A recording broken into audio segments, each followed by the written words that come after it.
সূরা কাহাফের ভিতরে 1 নম্বর আয়াতের মধ্যে বলছেন, আলহামদুলিল্লাহিল্লাযী আনজালা আলা আবদিহিল কিতাব। আল্লাহ সুবহানাহু ওয়া তাআলা বলছেন, দুনিয়ার মধ্যে আমি আল্লাহ তোমাদের দুনিয়ার মধ্যে প্রেরণ করেছি 18,000 মাখলুকাতের মধ্যে সর্বশ্রেষ্ঠ মাখলুকাত হিসেবে দুনিয়ার মধ্যে প্রেরণ করেছি। এবং কি তোমরা দুনিয়ার মধ্যে আমার নাজ নিয়ামত উপভোগ করছো, আমার সকল রহমত উপভোগ করছো। এবং কি দুনিয়ার মধ্যে আমি আল্লাহ তোমাদেরকে হাজার হাজার সুযোগ সুবিধা দিয়ে দিয়েছি। কেননা দুনিয়ার মধ্যে আমি আল্লাহ তোমাদেরকে স্পেশালভাবে দুনিয়ার মধ্যে প্রেরণ করেছি। সুবহানাল্লাহ। এই জন্য আমাদেরকে দুনিয়ার মধ্যে আল্লাহ সুবহানাহু ওয়া তাআলার শুকরিয়া গুজার করতে হবে। কেননা আল্লাহ সুবহানাহু ওয়া তাআলা 18,000 মাখলুকাতের মধ্যে সর্বশ্রেষ্ঠ মাখলুকাত হিসেবে দুনিয়ার মধ্যে প্রেরণ করেছেন। এবং কি আল্লাহ সুবহানাহু ওয়া তাআলা আরো বলছেন, তোমরা যেন পথভ্রষ্ট না হয়ে যাও। এই জন্য আল্লাহ সুবহানাহু ওয়া তাআলা আমি আল্লাহ তোমাদেরকে গাইডলাইন হিসেবে কোরআনে কারিমের মধ্যে সমস্ত বিশ্লেষণ করে তোমাদেরকে পাই টু পাই সকল বিষয়ে জানানো হয়েছে। তোমরা যদি সঠিকভাবে কোরআন এবং হাদিসকে মেনে যদি চলতে পারো তাহলে অবশ্যই অবশ্যই তুমি কখনোই পথভ্রষ্ট হবে না। এই জন্য আল্লাহ সুবহানাহু ওয়া তাআলা বলছেন, সূরা ফাতিহার মধ্যে বলছেন, ইহদিনাস সিরাতাল মুস্তাকিম। তোমরা সরল সঠিক পথকে অনুসরণ করো। কেননা যেই পথে চললে তোমরা পথভ্রষ্ট হয়ে যাও, ওই পথকে অনুসরণ না করে যেই পথে চললে আমি এবং আমার রাসূল সাল্লাল্লাহু আলাইহি সাল্লাম খুশি হয়, সেই পথকে অনুসরণ করে তোমরা সামনের দিকে অগ্রসর হও। সম্মানিত হাজিরিন, সম্মানিত তাওহীদি জনতা, এই থেকে আমাদেরকে শিক্ষা নিতে হবে। তার কারণ আল্লাহ সুবহানাহু ওয়া তাআলা নিজেই বলছে আমাকে প্রশংসা করো, এবং আবার বলছে তোমরা পথভ্রষ্ট হয়ে যাও না। কেননা সমাজের ভিতরে এখন অশান্তি সৃষ্টি করার একটাই মাত্র কারণ, আমরা সকলেই পথভ্রষ্ট হয়ে যাচ্ছি। এই কারণেই কিন্তু আমাদের সমাজের ভিতরে অশান্তি সৃষ্টি হচ্ছে, ঠিক কিনা?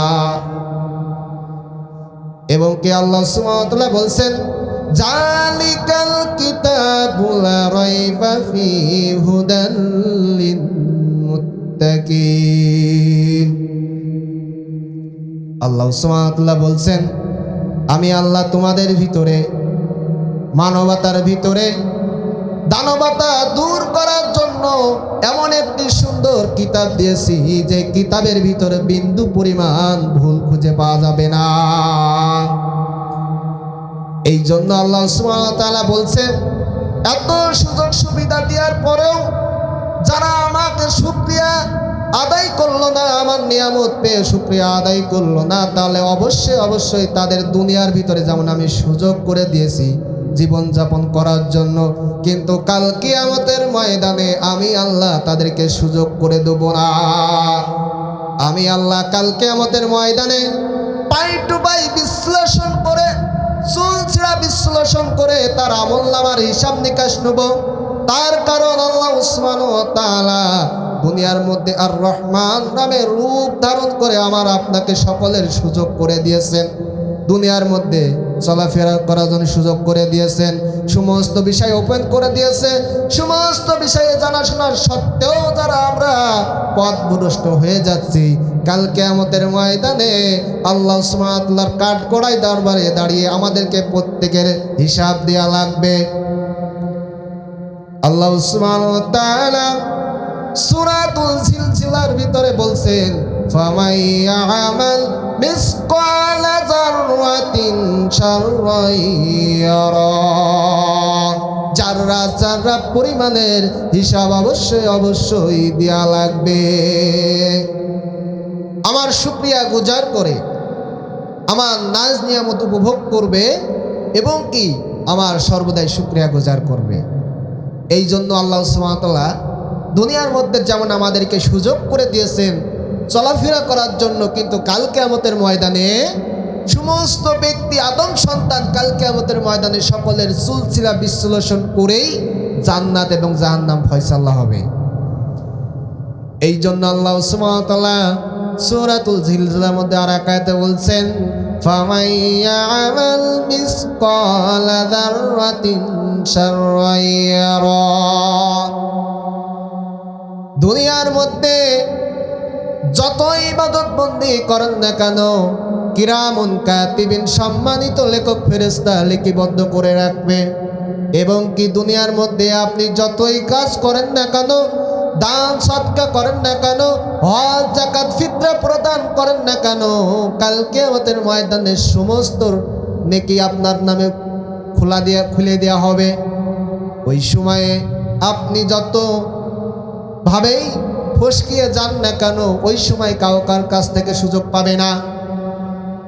আপনি গুনাহ করেছেন তারপরেও অস্বীকার করতে পারার সুযোগ পাবেন না, কেননা কিরামুন কাতিবিন সম্মানিত লেখক ফেরেশতা লিখে রাখবে।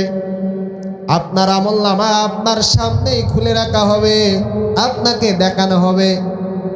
কিন্তু সম্মানিত আমার প্রিয় আপনজনেরা, আমরা সর্বদাই ইবাদত বন্দি করার জন্য চেষ্টা করব। তার কারণ কাল কিয়ামতের ময়দানে কেউ কারোর জন্য সুপারিশ করবে না।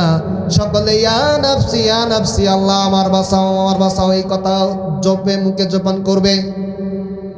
কেননা দুনিয়ার মধ্যে আমার আপনার সবচাইতে প্রিয় বস্তু, সবচাইতে প্রিয় ব্যক্তি আমার আপনজন, সবচাইতে নিজের গার্জেন পক্ষ, আমার ওয়াইফ, আমার পিতা, আমার মাতা, আমার ভাই বোন, সকল আত্মীয় স্বজন আমার আপনজন। কাল কিয়ামতের ময়দানে কেউ কারোর জন্য সুপারিশ করতে আসবে না। তাহলে দুনিয়ার মধ্যে আপনি যতটুকু ইবাদত বন্দি করবেন, সমস্ত ইবাদত বন্দিগির হিসাব নিকাশ কাল কিয়ামতের ময়দানে দিয়েই তারপরে জান্নাত এবং জাহান্নামের ফয়সালা হবে। এই জন্য দুনিয়ার মধ্যে আপনার ছেলে, আপনার মেয়ে, আপনার ওয়াইফ যতই আপন হন না কেন, যতই আদর করেন না কেন, কাল কিয়ামতের ময়দানে কেউ কারোর জন্য সুপারিশ করতে আসবে না। এই জন্য আল্লাহ সুবহানাহু ওয়া তাআলা কোরআনে কারীমের মধ্যে বলছেন, ইয়া আইয়ুহাল্লাযীনা আমানু কু আনফুসাকুম ওয়া আহলিকুম মিন-নার। হে ঈমানদারগণ, তুমি নিজে বাঁচো, তোমার আহাল পরিবার পরিজনদেরকে বাঁচানোর জন্য চেষ্টা করো। ঠিক কিনা? আল্লাহ সুবহানাহু ওয়া তাআলা বলছেন তোমরা নিজে বাঁচার জন্য আগে চেষ্টা করো। তার কারণ আমি যদি নামাজ না পড়ি, আমি যদি যাকাত প্রদান না করি, আমি যদি সঠিক পথে না থাকি, তাহলে আমার আহাল পরিবার পরিজন আমার দ্বারা কখনোই হিদায়াত প্রাপ্ত হতে পারে না।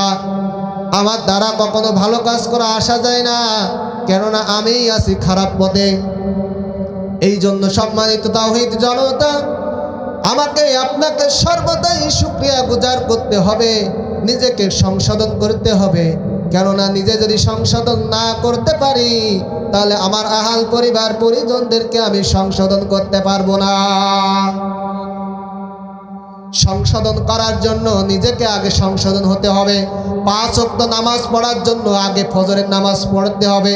যেমনই ফজরের নামাজ পড়ার জন্য আপনি যদি উঠে আপনার ওয়াইফের ছেলে মেয়ে যদি না তোলেন, তাহলে আপনার দ্বারা কখনোই ওই ব্যক্তিদেরকে ভালো মন্দ করা আসা যায় না।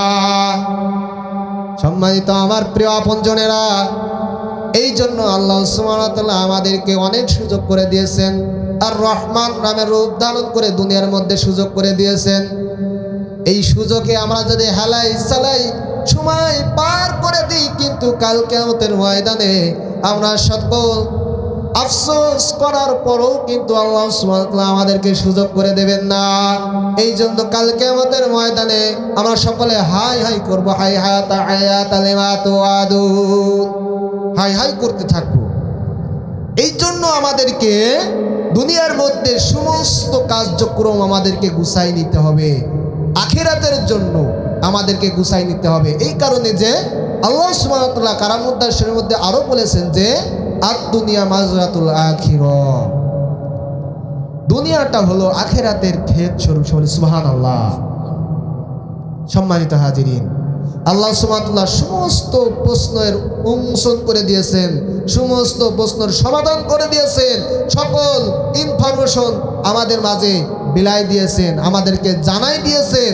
প্রত্যেক শুক্রবারে প্রতি সিজনে শীতের মৌসুমে কিন্তু সমস্ত ব্যক্তি আলেম উলামাদের মাধ্যমে কিন্তু আমরা শুনতে পারি, আমরা জুম্মার নামাজে শুনতে পারি কিভাবে জীবনকে সংশোধন করা যায়, কিভাবে সঠিক পথে চলা যায়। সমস্ত বিষয়ে জানার পরেও আমরা যদি ক্ষতিগ্রস্ত হয়ে যাই, সম্মানিত আমার প্রিয় আপনজনেরা, কেউ জন্য কারোর জন্য সুপারিশ করার জন্য আসবে না। কাল কিয়ামতের ময়দানে সবচাইতে মুসিবতের সময় সমস্ত ব্যক্তিরা ইয়া নাফসি ইয়া নাফসি বলতে থাকবে। এক বৃদ্ধ মাথার উপরে সূর্য চলে আসবে, ওই সময়ে মাথার ঘেনু মগজ টকবাক টকবাক করে ফুটতে থাকবে, নাকের নাল দ্বারা বেরোবে, কান দ্বারা বেরোবে এবং কি মল দ্বার দিয়ে বেরোবে, সমস্তভাবে বেরিয়ে যাবে। এবং কি ওই সময়ে এক শ্রেণীর মানুষেরা আরশে আজিমের নিচে ছায়া পাবে, তারাই হলো সবচাইতে সৌভাগ্যবান ব্যক্তি। তার কারণ দুনিয়ার মধ্যে আমরা সমস্ত বিষয় জানার সত্ত্বেও আমরা যারা নিজেকে সংশোধন করতে পারছি না, এইটাই আমাদেরকে দুর্ভাগ্য কপাল। তার কারণ আমরা কোরআন শিক্ষায় শিক্ষিত হতে পারছি না। তার কারণ রাসূলুল্লাহ সাল্লাল্লাহু আলাইহি সাল্লাম বলছেন, তালাবুল ইলমি ফারিদাতুন আলা কুল্লি মুসলিম, দ্বীনি ইলম তলব করা প্রত্যেক নরনারীর উপর ফরজ করা হয়েছে। দুনিয়ার মধ্যে কোরআন শিক্ষায় শিক্ষিত হওয়ার জন্য রাসূলুল্লাহ সাল্লাল্লাহু আলাইহি সাল্লাম বলেছেন তোমাদেরকে ফরজ করা হয়েছে, কিন্তু আমরা জেনারেল শিক্ষিত হওয়ার জন্য আমরা উঠে পড়ে লেগেছি, এটা কোনো দোষের না। কিন্তু আপনি যদি কোরআনের শিক্ষা শিক্ষিত না হন, এইটাই সবচেয়ে বড় অপরাধ, ঠিক কিনা? এই জন্য আমাদেরকে শিশুকাল থেকেই কোরআন শিক্ষায় শিক্ষিত হতে হবে। তাহলে দেখবেন অবশ্যই অবশ্যই কখনোই বৃদ্ধাশ্রম আর তৈরি হবে না। ছোট্ট একটা পরিবার থেকে ছোট্ট একটা জান্নাতে পরিণত হবে। সুবহানাল্লাহ। দেখেন সম্মানিত আমার প্রিয় আপনজনেরা, যেই ফ্যামিলিতে একটা হাফেজ অথবা একটা কোরআনে হাফেজ আছে, হুজুর আছে, গ্রাম্য ভাষায় আমরা বলে থাকি হুজুর, দেখবেন ওই সংসারে কোনো প্রকারে অশান্তি তৈরি হয় না। কিন্তু দেখেন যারা অন্য শ্রেণীরভাবে সমাজের ভিতরে পরিবারের ভিতরে জীবনযাপন করে, সকল ব্যক্তি না, কিন্তু কিছু কিছু ব্যক্তির কারণে কিন্তু সমাজের পরিবারের ভিতরে কিন্তু অশান্তি তৈরি হয়।